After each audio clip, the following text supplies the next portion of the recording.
3, 2, 1. Welcome to the David the Dog Trainer Podcast, episode 95. Today we're being joined by my good buddy Dave from Buffalo, New York, the Art of Dog. Let's get him on.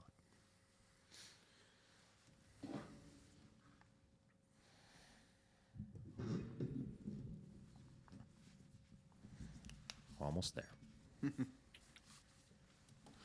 Almost there. We're almost there. I do have video. Audio, why is my video where I had to reinstall Zoom? What are you wearing? Then, Oh man! In the flesh, here he is. This I'm in a break room which doesn't have a heat duct. You're in a what? So it's fucking freezing. So How do I open this I have like a break room that's like also a personal kennel room for my dogs. Yeah. When they're here, but it's just cold. So are you familiar with Comfy? Am I familiar with Comfy? It's a hoodie that's like it's a giant hoodie that could fit like 4 people. I'm not, but it looks like something I probably need to own. You know what's funny is I was talking about this with a friend for $40. Oh, $40 is a steal also. Wait, real quick. Are you recording? Oh yeah. Yeah. Hold on. There we go. We got to make sure people see this. So here's the thing. Recording right? in progress. There we go. Now we're recording. So I obviously we these virtual ones are kind of like, I don't want to say a new thing. We've probably done maybe 10 or 12 at this point, something like that. Maybe not even, maybe 10. I don't know. Yeah. Mm-hmm. And we do them via Zoom, obviously. And I always I'm programmed to set up like the actual audio software to record, but I always forget to hit record on the Zoom session. And I've only done it one time where I missed the whole episode, and it was with the Jeff Gelman episode we did, and I was so pissed off because like that dude's like mannerisms and shit he does is so funny, and we missed all of it. Yeah. So that was kind of an upset, but you know. He talks way more. He physically talks way more with his body than he does his actual voice. 100%. Yeah, which is pretty fantastic. And I was just concerned I was going to be late because my one employee, Marissa, just knocked on the door and goes, "Can you come check Murphy's balls? They look swollen." and I was just like, "What?" Like, like right now? Coming. And well, sure enough. That's a phone call I'm going to make when I'm done. Your balls are a little swollen. You know, that's the weirdest call I've had to make a couple times also is like when you call somebody literally to tell them your dog's balls are irritated. It's like of all the random things. I think your dog's just munching on his balls. Yeah, and it's always with the still intact dogs because that sack just hangs kind of low, you know? And it just kind of like sits on the kennel like when they're in there. So big. Yeah, it's kind of uncomfortable. Yeah. Vinny for the longest time was not fixed, and the things that he did is here we're gonna get right into this here. So starting out with the balls. So yesterday I saw something on Facebook by somebody, and it was like it was some trainer. I don't know, just some random person I was friends with on Facebook, and she was like, "Yeah, the calls that I get, this one was a first, and it was like client." My dog chronically masturbates 5 times a day until finishing while staring me directly in the eyes or something like that.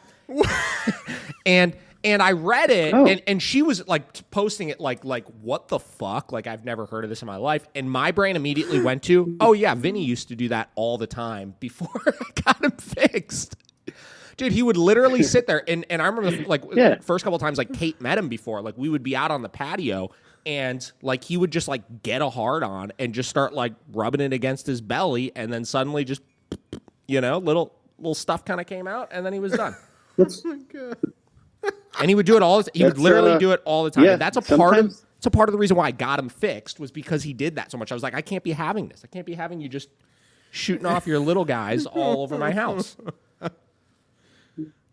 You can't be doing this on the house. Well, he's not even marking. He's just like, like that's another maybe form of marking. Yeah. It's like a higher level marking. Yeah, it's intact male dogs some are on a different level of that. I did a go home with this like intact pitty, this big thick blue dude, and he was super cool. And we had him for 4 weeks. And when the owners came in, he was so torqued up that he just started humping the air, and all of a sudden he starts squirting everywhere. And she's like, "Oh my God, he's peeing! I'm so sorry." And I'm like, "He's not peeing." Yeah, no. I'm like, "That's not pee." I'm like, "That's not pee." And he just kept going for a solid like 5 minutes. She's like, "What do we do?" I was like, I don't know. Like, let him finish, I guess. You don't know what else to do. I've never experienced the dog ejaculating in my training facility before, but here we are. There's a first for everything. Yeah. So that cracked me up a little bit when I saw that. So wild shit for sure. Well, Dave, how about you get into your little introduction for everybody here? Let the people know who you are. We got some people that know you. Obviously, you've been on the Q&A that we used to do before. We've talked about you before and stuff. So why don't you give the people what they want? I have. I'm Dave. I'm another Dave the dog trainer, which has become a moniker here in Buffalo. And I was like, you can't do that because there is another Dave, and it's not me. Well, you could be Dave the dog trainer. Anyway, I'm in Buffalo. Yeah. Okay. Yeah. I'll take Dave that. And David the dog trainer and Dave the dog trainer. I mean, it works. It seems fair. Yeah. I mean, in family, yeah. Okay. Yeah. So I'm in Buffalo, New York. I own the Art of Dog, which is a training facility. It's actually located on Grand Island, New York, which is like 10 minutes away from Buffalo. So it's not very far. I've been training dogs for a very long time. It's been a decade this year, which doesn't feel like a long time. But then the more you think about it, you're like, oh man, 10 years is a long ass time. And, I'm trying to I just got this facility in February. So I now have employees, and I'm now adjusting to the fact that like I don't have to do everything, but I really want to keep doing everything because I won't let go. But it's the struggle. And I was on the Q&A actually a couple years ago, I remember, and it was funny because I was at my friend's house recently, and he'll watch YouTube videos on his TV. And YouTube always suggests videos in the bottom of the TV. And he's watching some dog training stuff, and he watches your stuff because he's like, "Oh, have you ever heard of this guy?" I was like, "Yeah, I know him. He's cool." So he knows the shit. And then the little thumbnail comes up, and it's you and I in that room. And he was like, "Is that you?" I was like, "Yeah." And he goes, "You look really hot." And I was like, "Funny story. That room was like 4,000 degrees." And that's all I remember about that. Yeah, that was those dead of winters. I was trying to get the facility evenly heated. Never works out. So right now we're in the phase where it's not cold enough for the heat to kick on all the time to make it super hot. So it's just cold still, So that's the struggle of having a 2-story open center warehouse facility that we try to heat with just like a regular fucking HVAC system. Yeah. So yeah, I'm in like a converted barber. It used to be a barber shop. So it's set up kind of like a house. Yeah. So there's ducts here and there's ducts there, but like the dog room gets so hot from when the heater turns on, but the main training area doesn't get warm enough. So there's a fireplace. So I start a fire, and then then it gets so hot that the heat turns off, and then the kennel room gets too cold. And I'm just like, I've got like these, like a $400 space heater that's got eco settings. So it's got a thermostat built into it. It's trash. It's a struggle to make heat properly. Yeah, it's garbage. It's just, like, why can't it just be normal? Yeah, but how's those training by the fireplace vibes? That's got to be pretty cool. Oh, it is really nice. Sometimes I'll have a dog. I'll put a dog on place, and I'll be working some other dogs, and I'm like, "All right, buddy, come on, let's go." And the dog's like, "Nah, dude. Yeah, I'm laying in front of the fire right now. This is real good." And I'm enjoying that. I'm trying to figure a way. Yeah, I need to market that somehow. Like, I need to. Oh yeah. Probably get a leather recliner and put it in front of the fireplace. Yeah. Dave's Fireside Dog Training. And have like a leather recliner for you in that, and then a leather recliner that's for the dogs. And every dog that comes, you need to take like a 20-minute time lapse video of the dog just lounging on it and send it to the owners. And the owners will just be like, "Wow, he is living the luxury life there. We should keep giving Dave money to have the dog stay there longer so he can keep laying on that chair next to the fireplace." Yep, I think it's a good that's ideal. tactic. I can imagine a leather recliner for dogs lasting 4 days before it is absolutely torn apart. Especially with some of these animals that come in. Yeah, dude, there's something so powerful about the environment you're training dogs in. So we recently decorated the shop for Christmas, and I go real bananas with Christmas decorations for the shop, right? And I was gonna hold off a little bit longer. I was gonna hold off like another week or so before I put them all up. But the staff kept like, "Oh, when are you gonna do it? When are you gonna do it? When are you gonna do it?" So finally, I cranked it out like earlier this week and got it done.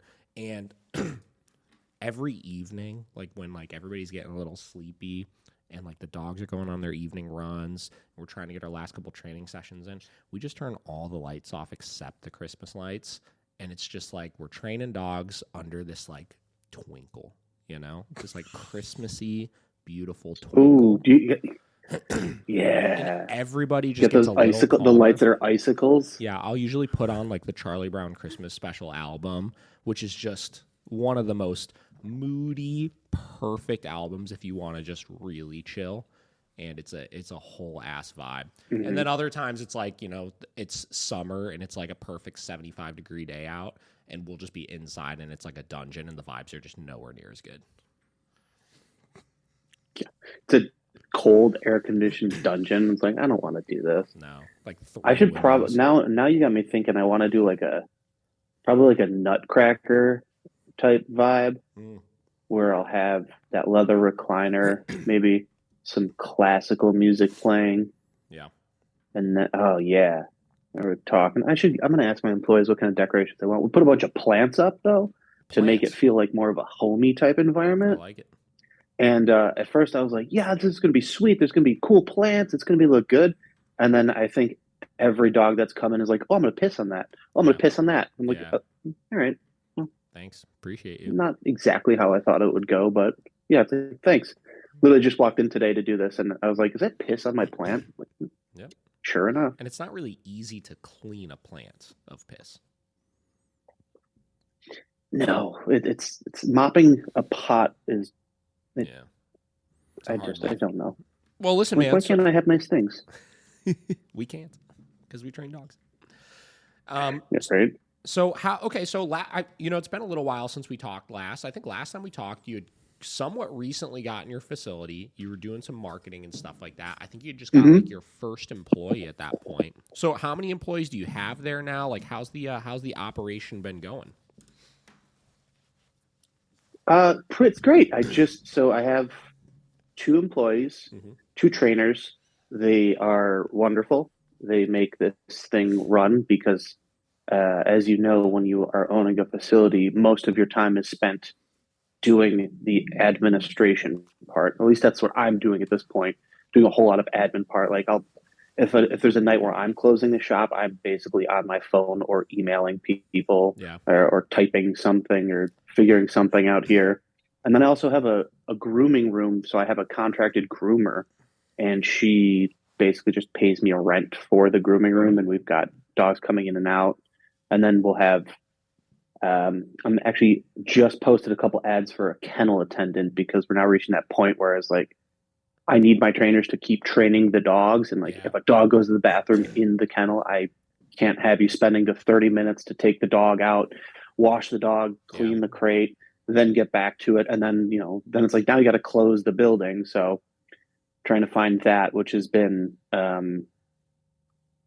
fun. Yeah. But I was going to reach out to you about the marketing thing because I hired a marketing firm here in Buffalo. Yeah. And I did like their basic package where you just get like a couple deliverables, like, we'll do a TikTok reel for you and like an Instagram reel. We'll do a post on Instagram. And I was like, yeah, cool. No problem. Like, that sounds great. That was my first deliverable. So it was actually when Forrest was in town. Forrest was going to go head up to Albany he was doing something with Tom Davis up there, and he stopped. He stayed in Buffalo. Yeah. That's right around when I talked to you. Yeah. Oh yeah. So Forrest is here, and I was like, oh, this is cool. I was like, Forrest, you want to help me be in this TikTok reel and like Instagram reel? We'll just like hang out at a cafe. So like the goal of the whole first thing was like the Elmwood Village in Buffalo is like the cool area where all the cool people hang out, and it's like a walking strip with shops and shit like that. And there's people with their dogs, and it's out of control. All the dogs are out of control, whatever. There's a little park nearby, so Forrest and I were like just hanging out at a cafe, did a little demo with the dogs, and like I really wanted to show like the reliability of the training we offer. Like, look, we can sit at a cafe with our dogs. They lay down. Yeah. We can put our feet up and drink coffee, and it doesn't matter when dogs walk by, blah, blah, blah. And then there's another cool place on the street called the Beer Keep where you can drink beer. So I was like, let's walk down there. And it's literally half a block away. So I was like, well, let's check out this reliability. I can take my dogs off leash and walk down the street for 2 minutes while we go from one place to the other. And then we did some stuff in the park, and like the video looked cool. It was great. Like the dogs were doing great. All the dogs performed well. And then they posted it, and I was so pumped. I was like, this shit looks great. My dogs are listening perfectly. They're being calm, cool. And literally the first comment is, oh, that's the guy who does bite work in public parks. And then the second comment was like, what kind of asshole walks their dog off leash on Elmwood?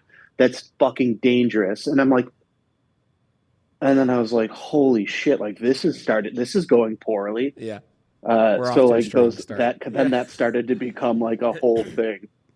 Like, oh, and I'm thinking to myself, like, when the hell would I have, like, when did I do bite work in a public park? Like, I don't put on my bite suit in the middle of the fucking farmer's market and have my melon jamming up on me.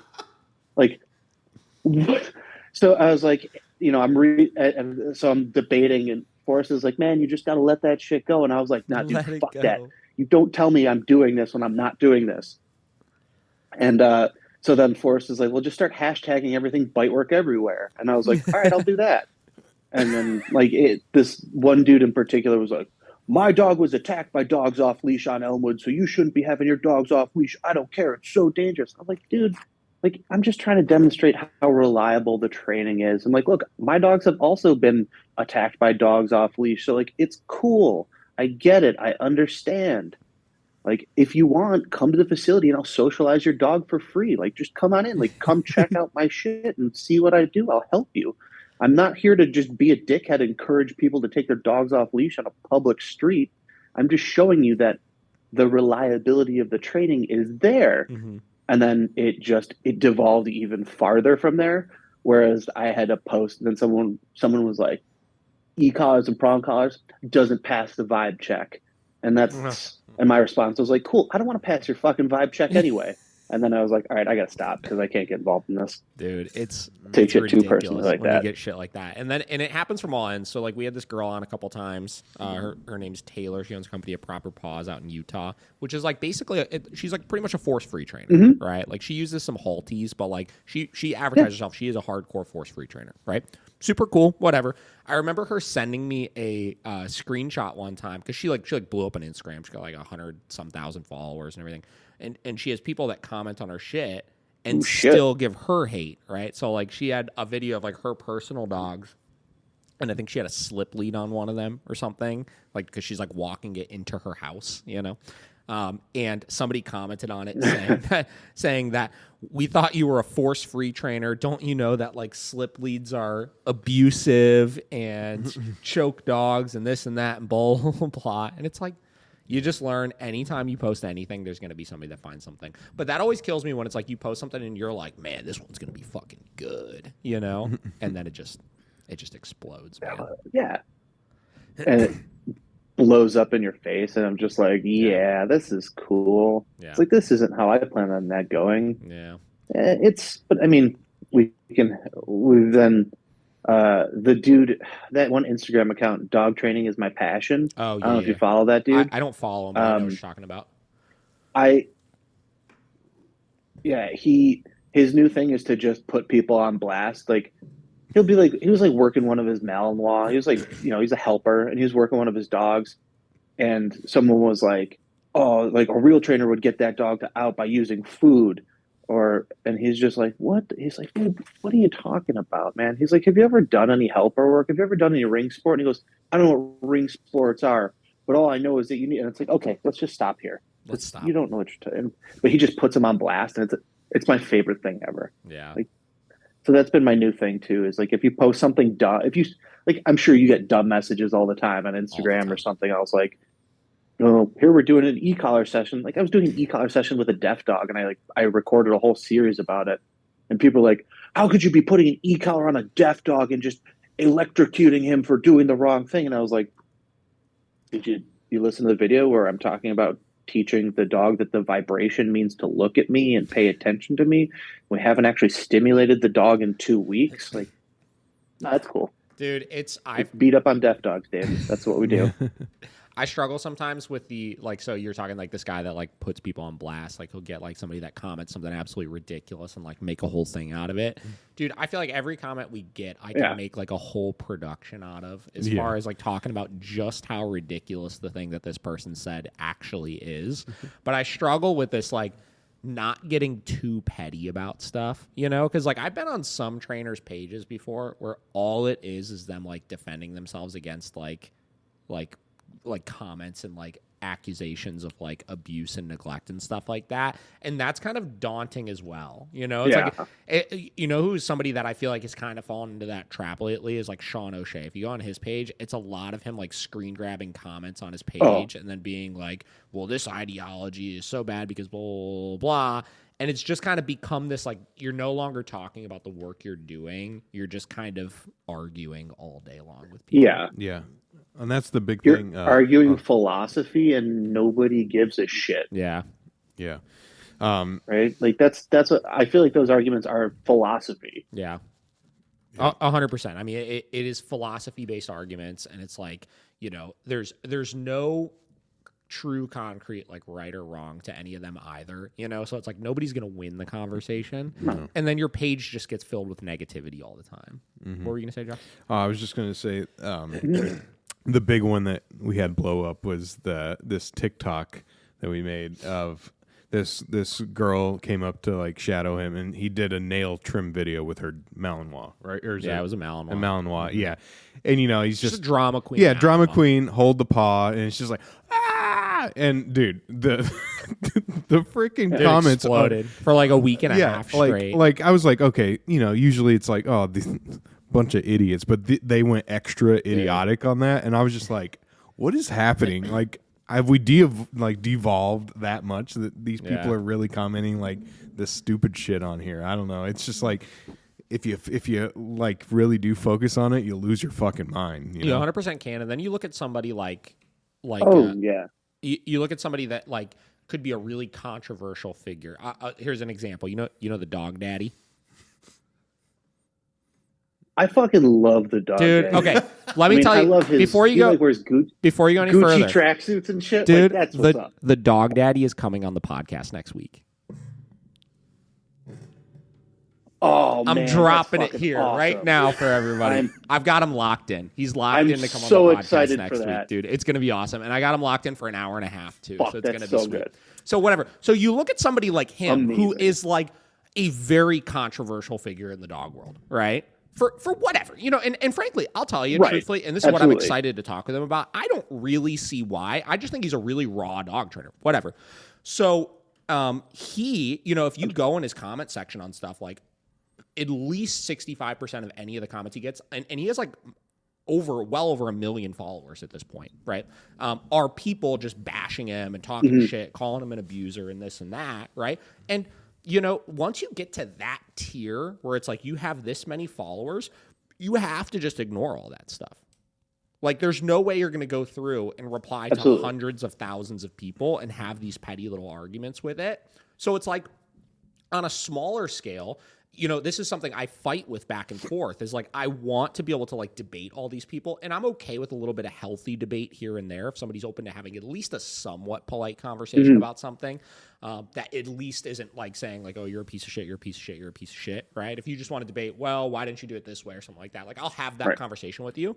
But like, yeah, dude, we have to like, we just got to learn that like, that's just a part of the game, and that's a part of social media, you know, and you got to be able to just kind of tune it out. I think, that's part of why I kind of like, I'll get in these modes where I'm like, let's make some videos, let's record this, let's push on that. And, you know, I want to make a note about going back to Dog Daddy, because like, I agree 100% with you on that. But so like one of the first things I did was, I know Josh does your production. You do a lot of the video for Dave, right? You do most of the recording and stuff. He does all the podcast stuff. Yeah, I do all the podcast stuff now. I got two girls at the shop that do the in-facility stuff. Oh, okay. I think when I was there, I think you were just had you were shooting a lot. Yeah. I think because you record. Yeah. So I recorded I wanted to offer some sort of I wanted to have a revenue stream, right? So I recorded a little leash work DVD, right? So I recorded an hour's worth of prong collar and leash work instructional. Like the shit's all available for free online. I get it. Yeah. But I wanted it to be highly produced very well. I have professional camera equipment. I'm a photographer, sort of. I've never really done video, but I figured it out and it looks great. I put it up on Vimeo for $35. Figure dude, because I don't know if you've ever been on open dog training on Reddit. No. But that'll make you want to fucking kill yourself. It's so bad. But they're open to usage of prong collars and e-collars. And I was like, well, this will be a perfect spot because every other day there's a post of how do I start my dog on a prong collar? I don't want to put a prong collar on my dog. How do I do it? How do I fit it? And so I was like, dude, I'll just make this post. I'll put it up there. It's $35 for an hour. It's in the video. I'm literally taking board and trains out of the crate who have never been on a leash before. Yeah. All from a dog from a Pomeranian to a giant pitty who gets so torqued up when a car goes by. And I'm doing the leash work raw right there. No edits. Just I'm doing the work right there, and talking you through it. And it did not go over well as unfortunately expected. I thought it would have been sweet. Dude, $35 to learn how to walk your dog on a leash, right? Yeah. Whatever the minimum investment is to work with Miracle Canine, I bet you're not getting out of bed for $35 to show someone how to train their dog. No. I'm certainly not getting out of bed for that shit. No. You want me to teach you how to train your dog, it's going to be $950 for bare minimum. That's how it works. So here's $35, figure it out. And they were like, oh, why would you use a prong collar this way? Blah, blah, blah, blah, blah. This is not the way I would do it. This is the way I would do it. And then it became, so I am a petty princess. Let me get that out of the way. I am the most petty princess there I is. have that built in me as well. So you're in good company. Oh yeah. The thing that made me fly off the handle was you need to go see a professional trainer to teach you how to use a leash. May I recommend Tyler Muto? And there's a guy named Josh Moran. And I was like, oh, you motherfucker. You don't even, I was like, okay. I was like, hey, here's something you might not know, but those people taught me how to train dogs. I worked with them extensively. I had dinner with them every day for the audience, years. Just because we just had Tyler on, and obviously we're Tyler fans here. That is not Josh, or that is not Dave digging on him. That is him just saying that's literally where he learned the information from, and they're trying to say, fuck this guy, you should go to him instead, when it's probably the same information. Yeah. Yes, to be clear, yes. Tyler is one of the best leash handlers there is. And Josh Moran, he's not super well known. He doesn't have that same kind of following, but Tyler and Josh are two insanely, very, very incredibly good dog trainers. And those are the two I came up under. So when you're telling me I need to go learn how to handle a leash from them, I'll look back and think of my lessons. I did already. Basically I did. I literally say the same things that they said during lessons, right? I had private lessons where Tyler and Josh would sit there in the corner and just stare at me for an hour while I'm doing these private lessons. And yeah, dude, trust me, I know how to handle a leash. Anyway, Dog Daddy. Let's get into Dog Daddy. First of all, his style, impeccable. Dude. Right? The suits, the track suits. I need to get on that shit. I'm just so excited. Except I don't want to get my track suits bit. Yeah. Well, that's the thing is he's literally wearing these Gucci and Louis Vuitton tracksuits all over these classes. Well, and listen, he's doing some raw training where these dogs are trying to get at his ass, right? And they're biting at him. And he actually posted a reel the other day I thought was hilarious. Yeah. It was aggressive dog rips my Gucci or something like that. There's a dog that jumped up and tagged his elbow and ripped the sleeve. Rip my Gucci. I'm just so excited. I'm just so excited to talk to the guy because again, like he's been around for a very long time, right? I remember back when he was Augusta the dog trainer before he like totally transformed to dog daddy, right? And I remember when he blew up because he had that video of like him walking like 10 German Shepherds like off leash down like Manhattan or something like that, you know? Yep. So I don't know, man. Yeah. And the whole brand that he's created around himself, and he's just like a mystery figure. Like I don't know who he like. Right? Who is Like the what, dog who daddy? are you know what I mean? Like I want to know like how you? much of this is like a conscious decision to be like I'm playing literally a character right now. You know what I mean? I'm curious. I don't know. Like I'm really excited to hear you talk to him because I remember too in that video of him coming out walking all these dogs off leash, and everyone was like, "Ooh, that's so fucking sexy. That's hot. Why can't I find a man?" And then I wonder if you tell people like, "Now that dude is actually this dude wearing the Gucci tracksuits," if they'd feel the same way. But also, like you said, I think he's a raw dog trainer. But like the stuff he posts is the stuff that personally I generally don't post because I don't want that backlash, right? Because like you don't post a lot of that stuff either but that shit happens. Yeah. And obviously I think it's very unfair for people to be like, why are you being so abusive and you're being rough with these dogs? And it's like, have you ever had to hold a German Shepherd away from you on a 6-foot leash so it doesn't fucking tear you apart? Cool. Have you ever had put someone in a bite suit and let someone's Malinois just bite on the bite suit just so you could feel what it's like to get bit by a dog with protection on? And then imagine that without the protection on. Yeah, I mean, listen, like we right? could, like you don't really have a choice. Yeah, we could sit here and like agree or disagree all day long about like everybody's methods out there. Like half these people I talk to, this is the thing, right? Like, you know, we posted.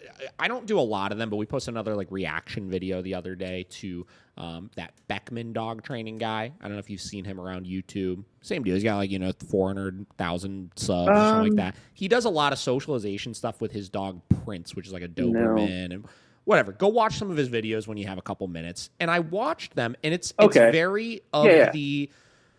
It's very of the mindset of listen, I follow a lot of this stuff myself of like let the dogs kind of figure their shit out, right? So like his dog Prince, like he uses his helper dog and lets him like go and basically like discipline these dogs for being assholes, more or less, right? And he kind of shows it and watches it. And if you were to just like turn the audio off and watch these videos, I really don't have any problem with any of it. And listen, the other thing too, I want everybody to realize as they're listening to these podcasts is like, what the fuck does my opinion matter? You know what I mean? Like me saying like, I don't have a problem with it or this or that. This is my David the dog trainer with, 13,000 Instagram followers and like 3,000 YouTube subs, which is dick in comparison to all these other people. You know what I mean? Like this is just my 2 cents that I'm throwing out there.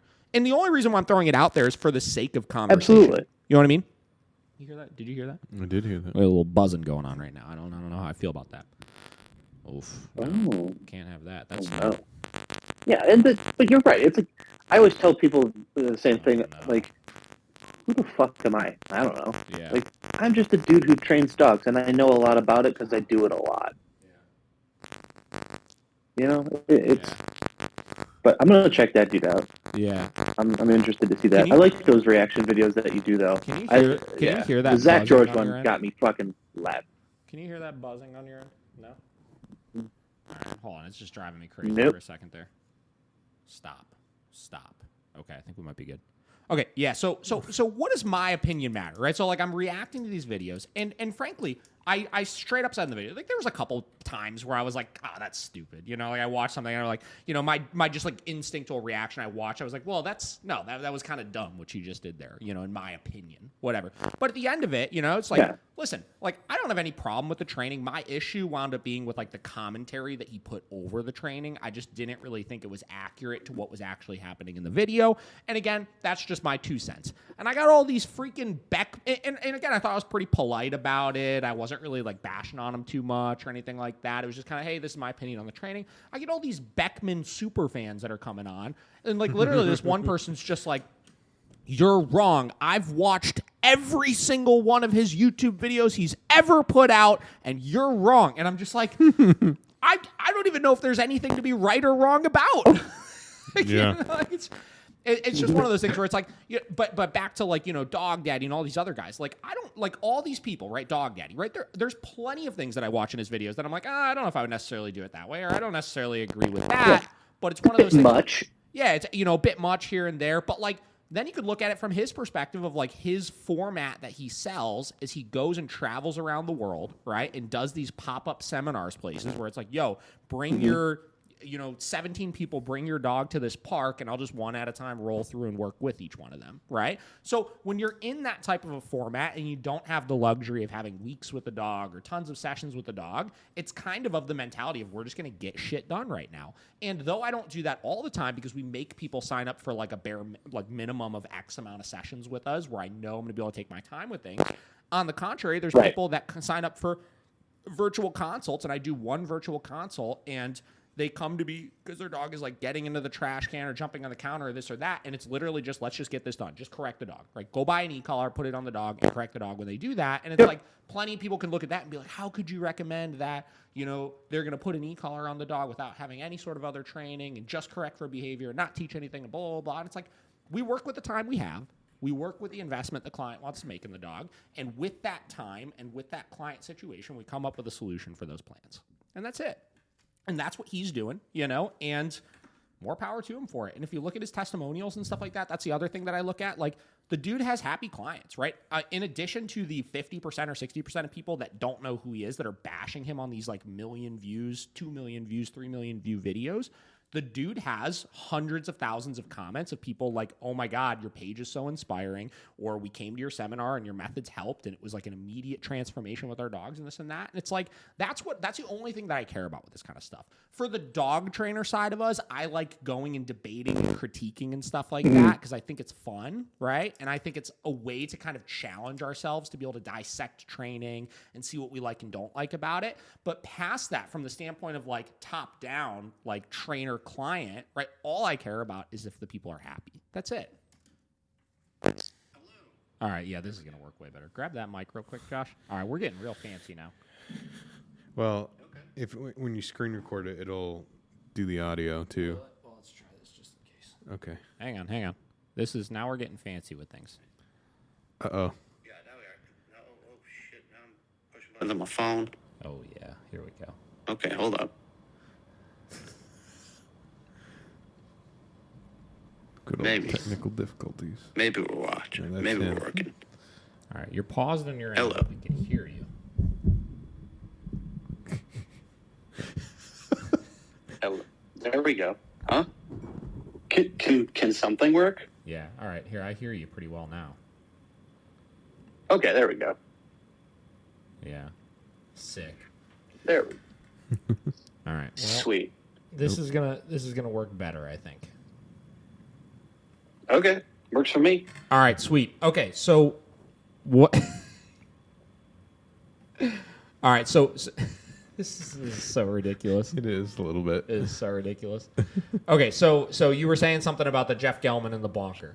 Go ahead.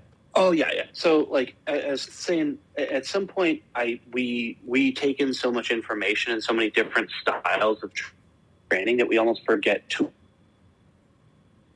can use in which ways we can go about things. Yeah. At least in my brain, I do.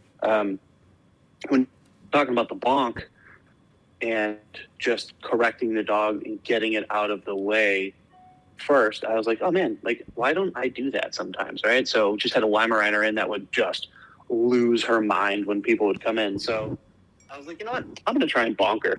I'm going to see what that does. And literally just first day she was in, she's on place. Grooming client comes in, she starts fucking losing her mind. One bonk, done. Yeah. I was like, oh, well, look at that. Works out pretty well. Yeah. So I think there's something to be said about that. Yeah. Yeah, I don't know. I mean, I think you get it, and now I'm trying to wrap my brain around where the conversation started and how we were tying all this into it. But I think we hit a point where it's like, we need to start looking at how are we going to be able to get these results for this client a little bit in a way that's going to be a little bit quicker and a little bit easier for them to kind of grasp a hold of stuff, you know? And sometimes by just getting in and stopping all that stuff, just so that we could finally start to make some headway with the training and not have to spend a week like dilly-dallying around some of those behaviors, the learning is just going to happen so much faster, right? We had a dog we were working with yesterday, I think, in a board and train, and we were teaching the recall, and the dog's got some like real anxiety issues, and the dog was just like trying to crawl all over the other trainer that I had like in the room with me, right? Like I would say come, and the dog would basically turn to her and just like climb onto the chair like in her lap, right? And it was like, you know, I know this dog is going to try to do this with the owner once it goes home. You know what I mean? I know this dog is going to try to, when I give that come command, do the same exact thing with her, unless I go in and actually stop this behavior now and teach the dog, hey, that thing you're trying to do on like a more minor scale with this trainer, you're definitely not going to get away with when the owner comes, you know, next time. So same deal. We went in, we kind of stopped that behavior. We corrected for it. And then, you know, for the next 2 minutes maybe, the dog was like a little bit reserved. It's like, I just got corrected for something. I'm not sure what I can do now. And then we just spent the next like 5 minutes building the dog back up with treats, and it was fine. And we had the benefit of, one, we had a really reliable come command that the dog was motivated to do by the end of the session. And two, the dog had a great learning opportunity of this is something you're just not allowed to do right now. And it worked out perfectly fine. And yeah, I'm all for that stuff at this point. It's funny. The thing that I've been stressing a lot to clients and to my employees too, because I feel like as a trainer and a business owner, I have to make sure, I'm teaching everybody all the time, right? But one of the things that I try and make it things as simple as possible, right? Because dog training is what, taking these really complex things and breaking them down into small, bite-sized pieces. At least that's in my brain what I thought of. That's what I was always told. Yeah. And also, as like an aside, my background is in education. Like I used to be an English teacher. I have a master's degree in education. So education has been my career path since the beginning, but also something I rely heavily upon and I love doing. You just gotta just let the dog know it just can't do that. Mm-hmm. You know, you literally just can't do that. I'm sorry. Mm-hmm. And I mean, I'm not sorry. Half the time it's just like, you just can't bite people. Yeah. Half the time you just can't piss on my plants. You know, you just can't do that. Yeah. 100%. And that's been a thing that's been wildly successful too. When you try and leave my clients with little mottos, you know, Chad Mackin always had his he always has these little sayings. Like Chad Mackin is the master of posting little tidbits about like, I don't know, profound sayings. And I'll never pretend to be a profound human being or have these incredibly profound messages. I think Sean O'Shea does a lot of that too, which 100%. Is yeah, which to me at some point is like, dude, who cares? Just train a fucking dog. But my profoundness is like, just don't let them do that. Yeah. And they're like, well, how? I'm like, and literally any way you can. Yeah. But most of the time it's, well, use the leash, right?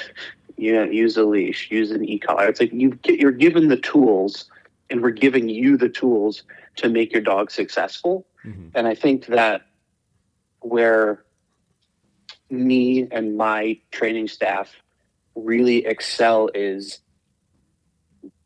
I don't want to say hounding the client, but like stressing to the point and making it incredibly imperatively clear that this is a situation that you are in control of all the time, and you cannot let the dog do this. That's all. Mm-hmm.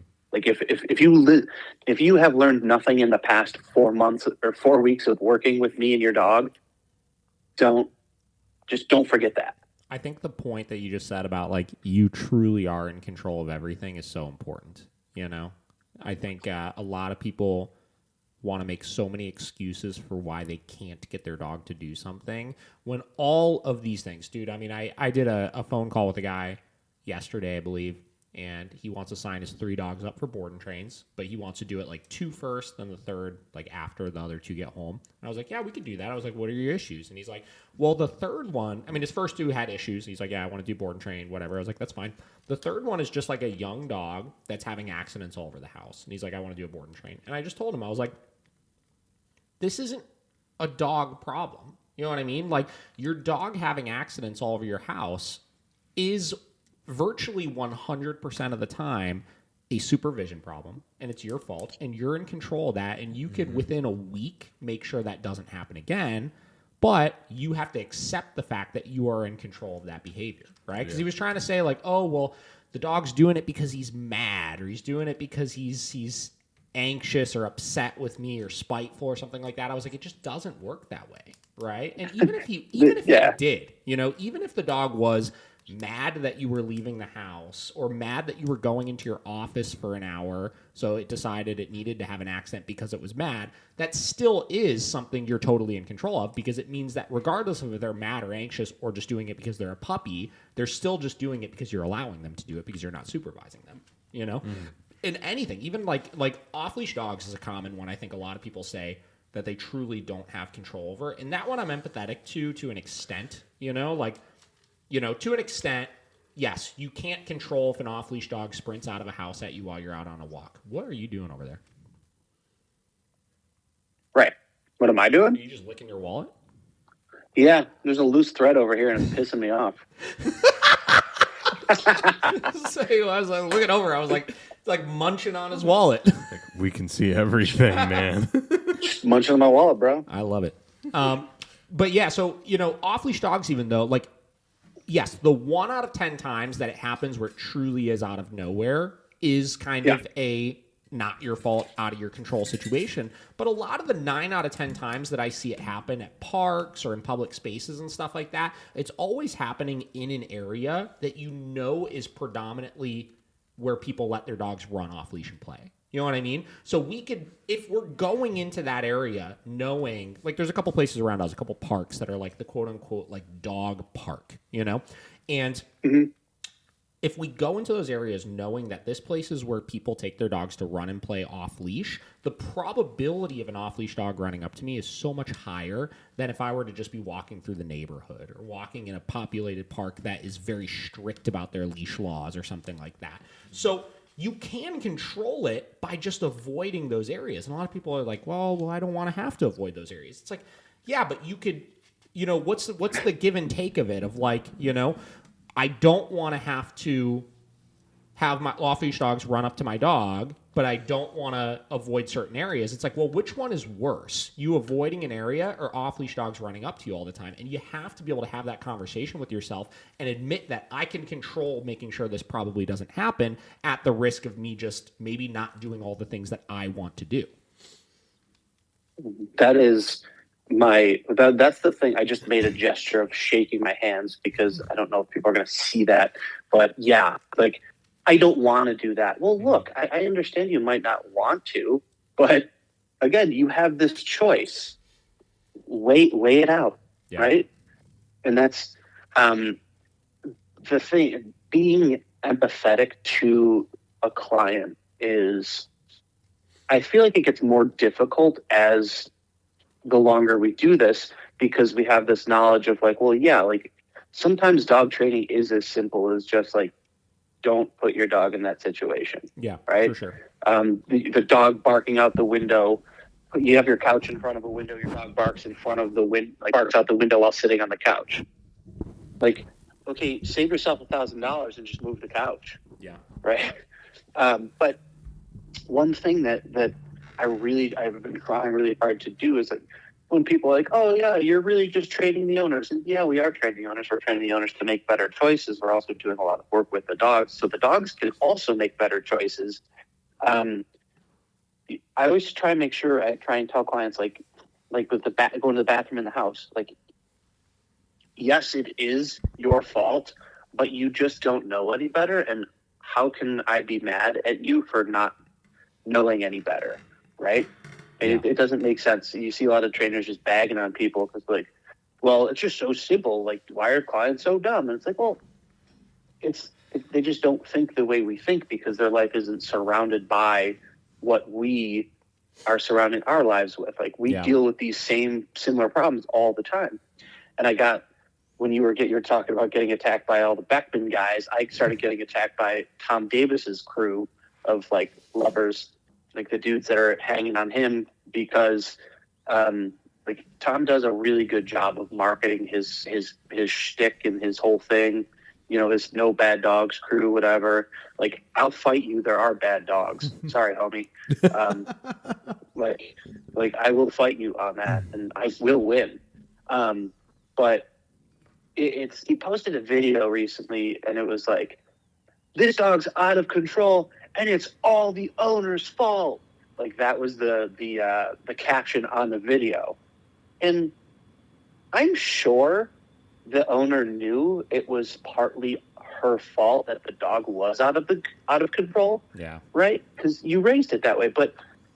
And I said, hey, I just posted, I was like, hey, dude, like, as trainers, I think we got to do better about making sure we're not putting people on blast on social media. Because, like, the dude got like tons of way billion more followers than I'll ever have, which is, again, okay, cool, whatever, I don't care.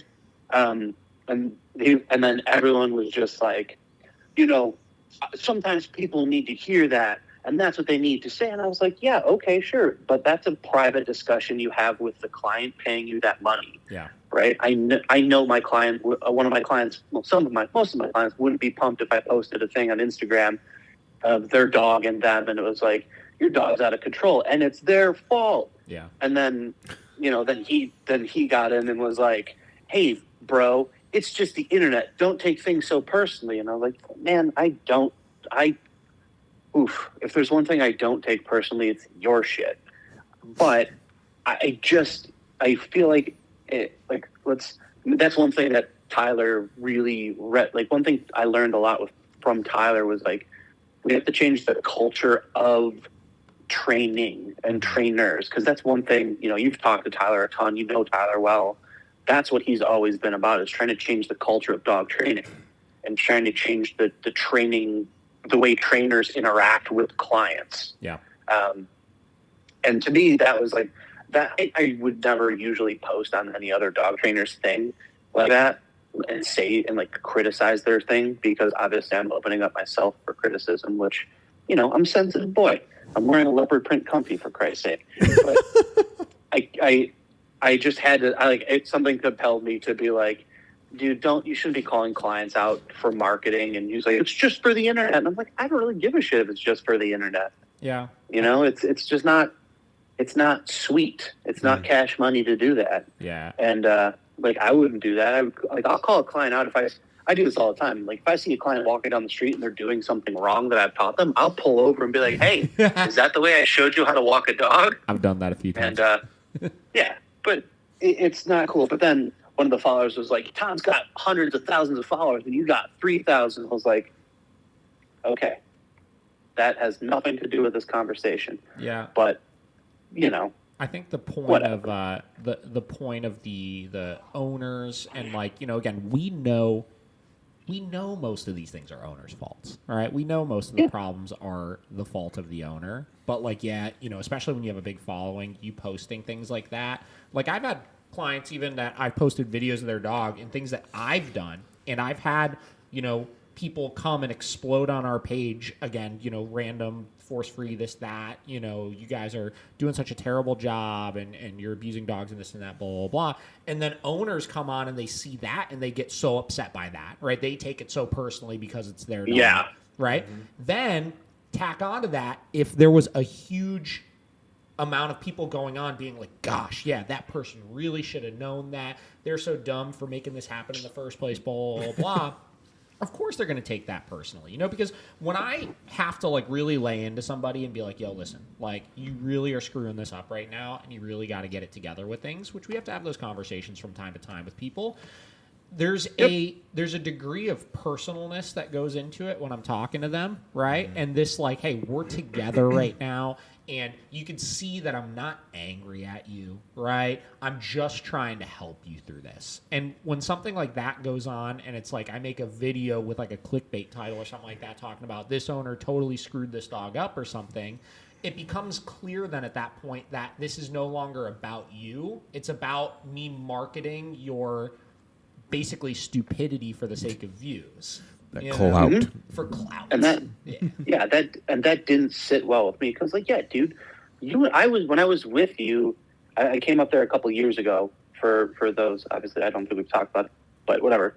You had to have that discussion with someone because they dropped off a Shiba Inu, which I'll never forget, because for those of you listening, if you're dog trainers, you know the Shiba screen, or if you own Shiba Inus, but you had to have that conversation with someone, and it's a personal conversation that you had with the owner, not for hundreds of thousands of people to see. And the owner was pretty upset about it, and because they have this startling realization that all of these problems I caused. Yes, but it's our job to reassure to a point and instruct, yes, you did this, but don't worry, because we're here to fix that, and we're going to fix that together. You're paying me to fix it, but really you're paying me to show you how to maintain this proper relationship with the dog and create fix these issues that have been created through, which the worst part is most of these issues are created because you just love your dog so much. Yeah. It's funny. So so we film so much at the facility at this point, right? I have every other day, typically, somebody that's filming every lesson we do, and making a video out of it and stuff like that. And, when they're in the editing process, the only time I ever say, hey, I want to make sure we cut that out, it's never a training-related thing, right? From a training standpoint, I'll show anything. The only time it happens is if there's a really emotional point for a client through a lesson. You know what I mean? And that could be, in most cases, again, a big breakthrough moment that they may have, or them really struggling to digest certain information when it pertains to you having a tough conversation with them about hey, you're really screwing this up or doing this wrong or something like that. Those are the things that I'll look at Paige when she's filming. I'll be you know what, make sure you cut that part. I don't want to exploit this person's weakness too much with this stuff. And I'm not even saying that that's what this person is doing necessarily. Obviously, that's just when I'm filming, that's the struggle of how much do we really want to show with that kind of stuff? But then you have the contrary, I've talked about this the last handful of podcast episodes. Kate and I have been watching a lot of the Caesar shows and stuff, and his new one. And his new one has some crazy moments in it where there's this girl that was talking about how she was really emotional and she was projecting these emotions on the dog. She almost killed herself and stuff. And it was this heavy emotional conversation. And the way that they were able to edit it in and stuff like that actually made it really good. It was they were able to put it in a way where it was a great positive outlook on the future and whatever, but that was, that's kind of the struggle with it is if you're going to throw stuff like that into your content, figuring out a way to do it where it's still not blaming the person necessarily and making it clear to your audience that hey, this is a positive thing right now. This is not a screw this person kind of thing, Yeah. There has to be some sort of tact to it. Yeah. And I mounted a TV in my training room, which is the lobby. So I'm sitting in a break room, but my lobby has my desk in it, but also has a TV mounted on the wall. And I always play those episodes and all the Caesar 911 stuff. I just let those things play 24/7. So there's some noise, but also, it's dog related. I thought it would be nice, but I always feel there's something to be learned from that sort of thing, even if it's not the best stuff that's going on. What's that one guy? I think it's on Discovery Plus. He's a bald guy. Is it Dog Impossible or whatever? Who? Dog Impossible. What? That's the other show. Oh, yeah, that it's guy. That tall, skinny guy. I popped out the one day to check out the facility and see what was going on, and he was on all fours, face to face with a dog that was growling at him through a crate. And I looked right at my employee. I was like, do not ever do that, please. Do not crawl on the floor with a dog that will potentially bite you, please. I've never actually watched that one before, the Dog Impossible show. I know that I remember when it came out that the dude caught a lot of heat because I think he was I don't think he'd been training for that long, right? And, they made a show on him, obviously a reality show and stuff like that. And, it wasn't a Caesar situation where, again, we could, agree or disagree about, if we like what he's doing, but, he's been doing it for long enough and, knows what he's doing enough to where you can't really debate, the results and stuff he's getting. Where I think that guy, a lot of the stuff that he was, putting in it was, just truly just, didn't make sense, That, a lot of it was just that, woo, I don't know, woo shit. there wasn't a whole lot of training in the show as much as there was like, hey man, this dog's afraid of dogs. Let's throw it in a group of dogs and see what it does. I'm like, holy shit. Like, okay. Like if that's one way to do it, I guess. But I would recommend watching it just simply, if you have like a weird self-loathing thing like I do, you should watch it. Because if you like to feel bad about stuff. Yeah. But it's educationally, I guess I always get criticized by my friends who are dog trainers who are like, well, why do you follow that stuff? Why do you watch that stuff? And because I genuinely think I'm sure there's something I could learn from everybody in the dog training world. Maybe it's even to learn what not to do. Everyone's like, why do you follow the dog data? I'm like, the Gucci suits are dope. I want them Louis suits. I need to buy one. But like, there's stuff to learn there. There's stuff to see, whether it be business related, whether it be dog training related. The way he handles some of those dogs is not the way I'd handle the dogs, but like there's potentially good information there. I like to keep my finger on the pulse of what's happening in dog training.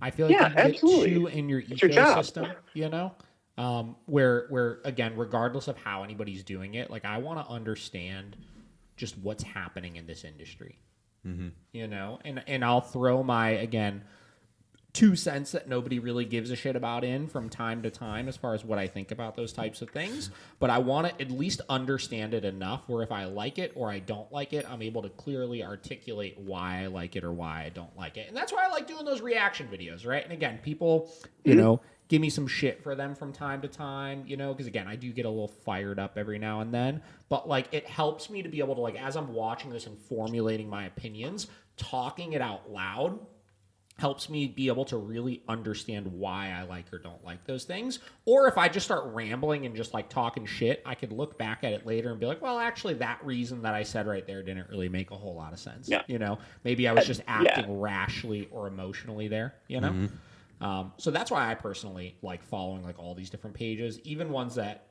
frustrate me beyond belief, right? There's plenty of trainers that I see online that I don't necessarily follow their page, but it'll pop up in my explore section all the time, and I always try to watch them when I see them. And every time I do, I leave it just like my mind is just like rattled around because I'm just like, God, that was so annoying. Yeah. But it's like, just watch. Yeah. But it's like, I think it's good to be able to see for that purpose. That's really important. That's what it is too. It's even the podcasts that get really hard to listen to at some point, or like the bullshit internet drama, whatever. I don't know if you listen to the Ivan Balabanov podcast with Larry Crone. Yeah. Like that shit was painful. That one was painful for multiple reasons. One, because again, I don't really agree with Larry's point of view on all of it, but also like the conversation just went nowhere. Right. Like, and I understand Ivan was basically like, I can't even debate this right now unless we could come to terms of like, what do we mean when we say, e-collar stim, or what do we mean when we say this and stuff like that. So he was trying to get his definitions ironed out first, but that would be like the equivalent of me having a podcast with a force-free trainer and being like, what's your definition of abuse, right? And then us sitting there for 2 hours trying to come up with what the definition of it was, and then just ending the podcast at the end of it because we realized that your definition of it and my definition of it are like two very different things. That was that one to me. I remember listening to that and just being like, did I just listen to a guy yell at another guy for 2 hours and come away with nothing? Yeah. But what's important about that podcast is at the end of it, they did actually agree on a few things, which they initially went in there thinking they didn't agree on. What were the things they agreed on? I don't actually remember. I believe it was the using higher level stim to teach behavior. Because Larry was big on using the low level stim, and Ivan was like, well, what is low level? Yeah. And he was saying, well, it's the lowest perceivable level. And he goes, well, if the outcome's the same, what's the difference between using the low level and the high level? And he was like, well, stress levels. And he goes, well, how are we measuring these stress levels? Yeah. Like the dogs are performing the actions. And then it just went on. And then Ivan said how many times he's won world championships. And I was like, all right, I'm out. I do love when he starts throwing that out there. He starts getting into the, well, actually, you can't debate me because I'm actually the best at this. Well, actually, I am the best. I'm like, all right, man, that's cool. But I actually, a trainer around here locally has one of Ivan's dogs. She's got a Malinois from Ivan, and woo, that thing is fucking nuts. Yeah, I've worked with a couple of Malinois that were out of his litters, that just from the club that I used to be a part of, and I actually had a puppy that was a puppy of one of his dogs also. That was pretty cool. It was it seemed very well bred and stuff. So I also met one time. I remember when I first was getting into like protection sports and stuff. I went to this seminar in middle of bumfuck nowhere, Pennsylvania, and it was a protection seminar. And some lady brought a dog there that was one of Ivan's like personal protection dogs that he sold. It was like $15,000, $20,000 dog or something like that. And I remember the guy that I went with, the trainer that was a part of the club that I used to work at. I remember he came over after, and he's just like, "Yeah, that dog's not very good." he's like, nope, that's not a good dog. I just thought of a question because I was talking to Alex the other day about it, and it's something that came up. I had a client call me and ask about, you keep dogs for board and train. Like, if they do a 30-day board and train, you have the dogs in the facility for 30 days, right? Yeah, the whole 30 days. Okay. Locally, there's some places that have been sending dogs home on, like, Fridays. I know Tyler started doing that for a while. He would do, like, the weekend, the dog would go home and then come back. Yeah. How do you feel about that? I'm not into it because, well... Okay, so I know when I talked to Tyler about it, the reasoning behind it, initially when they started doing it, was much more from a staffing standpoint, right? From a business standpoint, it makes a lot of sense because you don't house dogs over the weekend. So 5 days a week, you need to have staff there. And the 7 days is where things throw off because you need to add 1, potentially 2 extra employees to staff 2 extra days. Where really 5 days a week, I mean, people work 5 shifts in their business week, right? So you need 1, 2, 3, maybe 4 employees. But then again, to fill 2 more days of 3 shifts a day or something, that's another 2 to 3 employees right there, So that was the initial reasoning for it. Past that, I remember when we had him on the podcast, he was talking about how, getting that feedback from the client on like the dog going home and giving him a couple little things to work on and stuff like that and seeing how it went. I could see the benefit of it, Like, I could understand how, like, let's say I did a 1-hour send home 4 times over the course of a board and train program. And the first one, it's like, okay, for this weekend, I want you to just work on leash walking, right? The second week, I want you to just work on place command in the house. The third week, I want you to work on some recalls in your backyard, right? By the time that dog actually goes home, the owner will have been practiced enough with it where it's not so many foreign concepts thrown at them all at once. Yeah, I guess I don't really see a downside to it necessarily, aside from the fact that sometimes it's just nice to keep the momentum going, And that could be me as, like, I've never done it that way, just assuming that it would put huge wrenches in things. But I don't know. I like to have that flexibility of the momentum is still going. If for whatever reason by the end of that first week it's like we haven't really gotten anywhere productive yet and there's not a whole lot to work on, that I can just keep rolling and not feel this time constraint of like, actually the one downside I could potentially see with it is that I would feel this rush of like, oh, the first week is coming to an end. I've got to get this thing done, and now I have 2 days left and I need to rush through that thing because the dog isn't quite where I need them to be, Yeah, I was thinking about that just because that was the thing. Like, I know he does it. There's another place that does it too. And because I had this dog, you'll get those dogs where like they might not come out of their crate for a few days. They're just so scared or they're just so terrified. And I feel like if I'm rushed to try and get this dog walking properly to send it home on a Friday, so then you can have your dog Saturday and Sunday. And like, let's, and is it, I don't know, maybe it's my lack of faith, but like, are you really going to work on that, or are you going to miss? Because I know some people just miss their dogs so much when they're gone. Yeah. I'm getting messages every 4 hours, like, how is so and so doing? Can you send me an update? I'm like, yep, he's the same as he was 4 hours ago. He's cool. He's still here. Yeah. But and then like I feel like if I send this dog home after it's been here for like just made progress with this dog, it's coming out of its crate, it's letting me touch it, we're getting slip lead on it, we're doing a little work, and now I got to send you back home, and then you're coming back on Monday, right? Did I just put myself 2 days behind? Honestly, I can't even like. When I think about trying to schedule sending 8 dogs home on a Friday, I want to throw up. So that's the other side of things for me of why I wouldn't even want to try it. Is that I mean, scheduling send home lessons with people alone is enough of a pain in the ass sometimes. You know? Yeah, it is. Let alone then like all of these dogs need to go home on the same day, and I'm doing this every single week. That just sounds like you're asking for like some sort of scheduling issue to happen. Yeah, terrible. Know? Yeah, and then you're also counting on people showing up on time, which sometimes with send home lessons and drop offs, you have drop offs and send homes on the same day, and it's like I'm giving. Sometimes I can't give myself a big window for these things, and it's like you've got a send home lesson starting, and someone's just coming in with their incredibly reactive dog. Yeah. And it's like, oh boy. Yeah, we're pretty strict about our timing with that kind of stuff from the drop-off standpoint. Like we tell people like, yo, this is your window. Like you've got 20 minutes from this time to this time that we're going to intake the dog. And if they show up late from that, like they're waiting until the next available window, which may mean they have to drop off later that evening or the next morning or something like that. Now the send home lesson thing kills me. This doesn't happen all the time. But I've had a couple of situations before. Like our send home lessons are 3 hours long. So we'll tell you, Dave, you're going to come pick up your dog from 12 to 3, and you're going to be here for 3 hours, right? So from 12 to 3. And then the day will come, and it'll be like 12:10, 12:15, 12:20, and they won't be there. And we'll call them, and they'll be like, oh, I thought I could just come any time between 12 and 3. And we're like, no, you can't. You're going to be here for 3 hours. Yeah.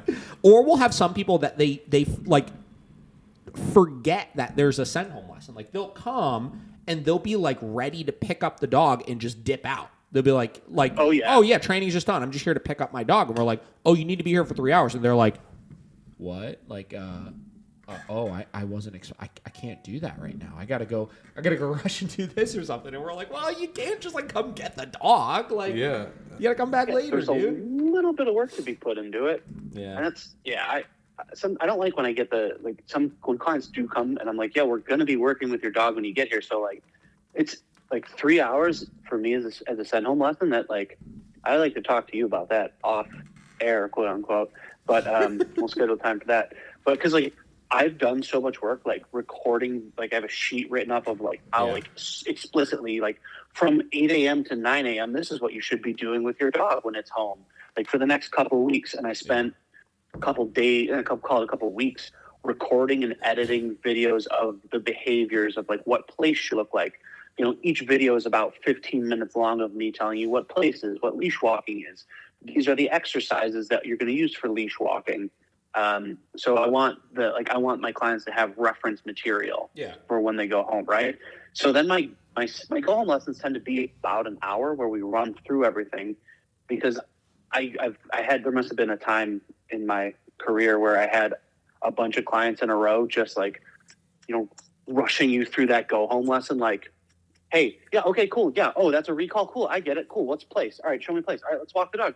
You've taken the dog for a 2-minute walk, and they're like, sounds great. Do you have my dog's food and stuff? Yeah. Like, please let me educate you. Yeah. Please. Yeah, so the 3 hours, honestly, I'll tell you, sometimes, like, with my send home lessons that I do with people, like, I wish I had 4 hours with people. Because, like, I just, like, it's real, like, we're, like, relaxing through it. Like, I'm not trying to rush through things with people or anything. Right. Like, and also, you know, I need to hit a point with the dog where the dog starts making some mistakes too, like so the client can learn from those things. And a lot of times, like the first hour of the lesson or the first hour and a half of the lesson, the dog's just like, man, we're in a training session. I fucking got this, you know? And they're like on it. And then like finally we'll start hitting a point where the dog starts making some mistakes so I can show them how I work through those mistakes with the dog. Then usually the halfway point, like an hour and a half in, an hour 45 in, is when I really fully hand the reins off to them. Like, obviously, through that first hour and a half, we're kind of going back and forth where I do a couple, they do a couple, I do a couple, they do a couple. But usually that halfway point to like 2/3 through, like, you're handling the dog like fully at this point, and I'm just critiquing everything you're doing. And we'll go everywhere, man. Like, we'll go like upstairs, downstairs, into the other training center, around the corner to the park. We work commands outside, and I want them to just do so many freaking repetitions that I could truly tell like I've ingrained some of this stuff into their head at this point. And a lot of people will combat that, and they'll be like, well, you're throwing too much information at them. The caveat I have to that, and the reason why I don't think that's the case, is because, again, our board and train program, we're teaching 3 commands, really, if you break it down, right? We're teaching a bed stay, we're teaching a down stay, and we're teaching our come command, which is our walking, right? And the way we're rewarding and enforcing all of those commands is exactly the same, no matter what command it is that we're working on. So maybe the whole first hour of them truly having the reins is them walking the dog and working on downstays. Right? So we're drilling the same thing over and over again, where they'll have done it so many times that it just like burns it into their head. And I can tell the clients that I have them do a lot of that at the end of the lesson and like force them through some of those hurdles where they start getting a little distracted, and then they have to work the dog through that. I find those ones, when they come back for their follow-up session, are usually the smoothest with handling the dog, because by the time they left there, they were forced to focus through this. You know how when you're working with a dog, you hit a point with your dog sometimes where it's like they're kind of tuning out, right? And that hurdle, you work them past of them tuning out. And then once you work them past that hurdle of them tuning out, they're so much smoother. And that and then the next time you take them out, if you worked them for 45 minutes before it hit that point, you could work them for 2 hours and they'll stay engaged the whole time. I find that it's very similar with clients, you know, because there's plenty of clients, you get an hour and a half in, and they're checking their phone, they're looking at their watch, like they're ready to go at that point. And if you're like, nah, we're still working right now. And you force them through that we're not done here. They're going to stay more. I think they stay more engaged long-term from that. I really do. And that's something I had this conversation with a lot of my trainers for a while, like when they first started doing send-home lessons, where they asked me, they're like, man, like 3 hours is a long time. I feel like I hit an hour and a half in and the clients are just over it. I was like, that's like that's a learning opportunity. You know, that's how we get them past those things. So I don't know. That's my spin on it. I mean, that's up to you then to engage with the client, right? And I think it's hard to find people who are going to be good dog trainers, because I'll always argue that training the dog is the easy part. Oh, yeah. It's engage. It's talk about leash walking for an hour with somebody. Yeah. Try to explain something that they have to feel, right? Like teach them that sort of thing. But that's an art in its own, is engaging with the clients. Because I know you've had clients where you're talking to them and they're just staring at you. And you're like, okay. Yeah. Right. I find myself going, does that make sense? Does that make sense? Yeah. I've listened to lessons I've done, and I remember asking a client, does that make sense, about 72 times? And I was like, wow, you need to remove that or find a different way to speak. Yeah. That's been a struggle, but ultimately we're finally hitting the groove of like, you can almost categorize your clients in which way. And the most recent hire, I hired a girl named Marissa, she went to a dog training college.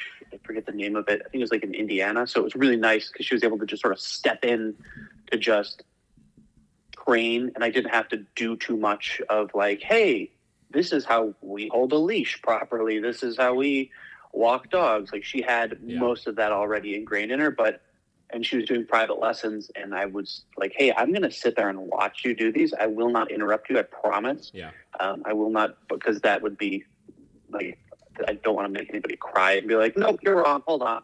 Because that would like really make her feel good. But she does a really good job of just engaging with people and talking to people. And that's a huge strength. Yeah. And my other employee, Ashley, is the same. She's not as confident in the way she feels about talking to clients about this stuff, because she was a former client of mine too. So she already I knew she knew how to train a dog. She's got a big working line shepherd he's pretty reactive. So I'm like, she got to delve into a lot of that training bullshit, like the hard work that you have to do. Because dealing with reactive dogs is the hardest part for clients, for me at least. And she had to do that. So like, she's so much better of a dog trainer than she knows she is. And I'm just trying to find a way to like, I want to give her lessons and be like, trust me, the reason I'm giving them to you is because I know you can do that. Yeah. And apparently I only hire people with red hair because that's how that works. And I'm sure you saw myself just disappear because my mom called, because the discussion I have with my mother all the time is, well, why don't you ever call me, David? And I was like, well, phones work both ways, Mom. It's pretty cool. And she goes, well, every time I call you, you're at work. I'm like, well, of course. Well, where else would I be at 11 o'clock in the morning? Dude, that's hilarious. My mom does the same thing. I actually got a text from her yesterday. She's like, hey, haven't talked to you in a while. Just wanted to check and see how you're doing. Yeah. Give us a call. Yeah. And it's funny. I was like, Mom, we saw each other on Saturday. It's like we literally Mom's, just hung out. Yeah. My mother's definition of time is very different than mine. Yeah. She's like, oh, we haven't spoken in 3 weeks. So it's like, we talked 2 days ago. Yeah. And my mom just got a new dog, and she lost her dog a couple of years ago. It's a little Pekingese Pomeranian, and she keeps bugging me to train her dog. Oof, and I was like, Mom, I'm not going to do that because you won't listen to me, and I'll get so frustrated. I would get so mad. Actually, I lie. Yeah. I would train my parents' dog knowing they wouldn't do anything. And the reason why I would train it is that way at least when I go over the house, I can make sure that dog doesn't annoy the fuck out of me. You know? You could do nothing, but this dog will listen to me really well. It's a 6-pound Pomeranian. Yeah. I mean, the dog's, it's a cute little thing, but of course, sort of, we'll call it a new dog owner. I get there the other night and the dog's a little fat sausage thing. I was like, how did you make this dog fat already? Yeah. It's like, it's not fat. I was like, you're feeding it not dog food, aren't you? Well, she doesn't like to eat her dog food. I was like, fucking told you. Dude, we have this lab in right now, and it's ridiculous, dude. It's a regular sized lab, right? Normal size, should be a normal sized dog. We weighed it when it got in, 139 pounds. It's a whale. That's so big. It's unbelievable how big that is. That's a big boy. Dude, it's like the dog would walk and you see its whole just like rocking around with it. And Seamus is working with his dog. Seamus was so proud. We started doing recently like weekly weigh-ins for all the dogs, right? It's like cool. It's like we're the UFC over here, right? Fuck yeah. Yeah. And we weighed the dog, and the dog's getting ready to go home soon, and he's like, this dog lost 15 pounds since it's been here. And we were so proud. We're like, fuck yeah. It's only about 40 more to go. Yeah. That I have competed against men in jiu-jitsu that weigh that much. Yeah. So just to give people an idea of how large that is. Well, if you look at a Great Dane, right, a healthy Great Dane is going to be about 130 to 150 pounds. Yeah, and that's a horse. Gigantic. It's a horse. Right? Like, oh man, that's insanity. It's so big. I was shocked. I remember I read it, like the dog got in, and I saw them write the weight on the crate sheet, and I was just like, what in the actual fuck is that? Like, what? Like, does that say 139? Oh my god. Oh, that would be. I mean, I have zero problem telling people their dogs are fat. Like, I don't. People are like, that's rude. I'm like, not really. It's for your dog's health. Yeah. I'm not gonna be. Like, sometimes you gotta be like, yeah, like. The people give you the. I mean, I'm sure they do in the kennel sheet. Like, how much does your dog eat per meal? They give you the solo cup. Mm-hmm. Yeah, they like one scoop, and they give you like a 64-ounce big gulp cup. And you're like, no, we're not doing. No, I'm gonna feed the dog how much I would feed the dog, and then they come back and they're like, oh, he looks great. He looks like a different dog. I'm like, because he's been working a lot and eating appropriate amounts of food. Yeah. The weigh-ins, we actually started doing that for that reason, because like so many dogs come in obese, right? And we want to be able to like track that so we can keep people updated throughout the process, right? Like week 1 when I call you, it's like, hey, your dog lost 3 pounds, but that's actually a good thing, and this is why. Yeah. Because over the course of like a dog like this, right, that's going to lose 20 pounds throughout a stay or something like that. Like that's a fairly substantial amount of weight, but it's healthy for them, but it's a fairly substantial amount that from week 1 to week 4, they would look at that and be like, wow, like that's a drastic difference. But if they had that week by week update of, yo, your dog is on this steady path down, it becomes less startling for them initially. Because I think all of us as trainers, like we ran into a couple situations where we had really fat dogs that we were just like, this dog needs to drop some weight, right? And the dog drops weight, and the owner comes and picks the dog up, and they're super angry of the fact that, like, the dog dropped weight. But it's like, but your dog is 10 times healthier right now. But to them, it's like, the dog didn't need to lose weight. You know what I mean? Mm-hmm. So I just gave your dog 4 years of life. Yeah, seriously. Yeah. I've been thinking. I have this idea that I want to buy a freezer, and I want to. You'll get some dogs in board and train with that are on a raw diet, right? Which, is not, for me, it's not a pain in the ass to feed a dog raw food. I fed my own dogs raw food. And you see a lot of the food that clients bring in, and like, again, I don't even want to preface this by saying I'm not a vet, because I've had vets telling me that raw food is bad for my dogs and like they're going to die and get sick. And I'm like, okay. Vets get real crazy about that. Mm-hmm.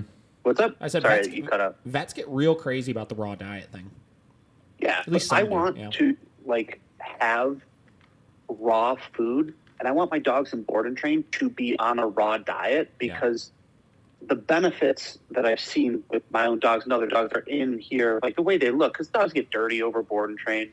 We give them baths and all that stuff, but man, like the dogs would feel so much better if they had a perfectly healthy diet. And I know I would say 95% of dogs, even if they're stressed, are going to eat that raw food that I'm giving you at the end. Yeah. Right? Like at the end of like your meal, they're going to eat that meal. And that's something I've been debating and trying to figure out how I could possibly implement. But I know people are real touchy with their dogs' diets, but I want to see, I'm going to throw that idea out there to a couple clients. Like, hey, do you mind if I switch your dog to a raw diet if they're here for a month, just to see, like, like what's going on with it? I think it would be a really good thing for a lot of the dogs here. We get unhealthy dogs, and it's like, you're paying me to take care of your dog as well as train your dog. Yeah. So there's a trainer, I think he's in like the Baltimore area or something. I think his name is Dave also, like Dave Cochran or something like that. And he's got a training company, and that's his shtick, is like his board and train programs. All the dogs get fed raw while they're with him. He said he mandates it. The clients, if they want to do a board and train, their dog is getting put on a raw diet when they're there. Now, past health issues and stuff like that, and dietary reasons for it being a good thing for them, which I don't debate at all. I mean, I feed my dogs kibble, but I'm just lazy. So I mean, I get that. But past that, like, imagine running a kennel where, like, when feeding time came around, you just fed all the dogs the same fucking thing. Wow, that would be nice. That's 30 minutes. That's two training sessions for right us. there. I mean, we have at a time we'll have 30 dogs, 35 dogs in the facility. If I could just walk around and be like, quarter chicken breast, quarter chicken breast, quarter chicken breast, quarter chicken breast, and just like go down the line doing that, just toss those bowls in. Damn, that'd be sweet. Instead of bouncing around like, where's this dog's food? Oh, your bin's back there. Oh, I gotta go get yours from over here. Do.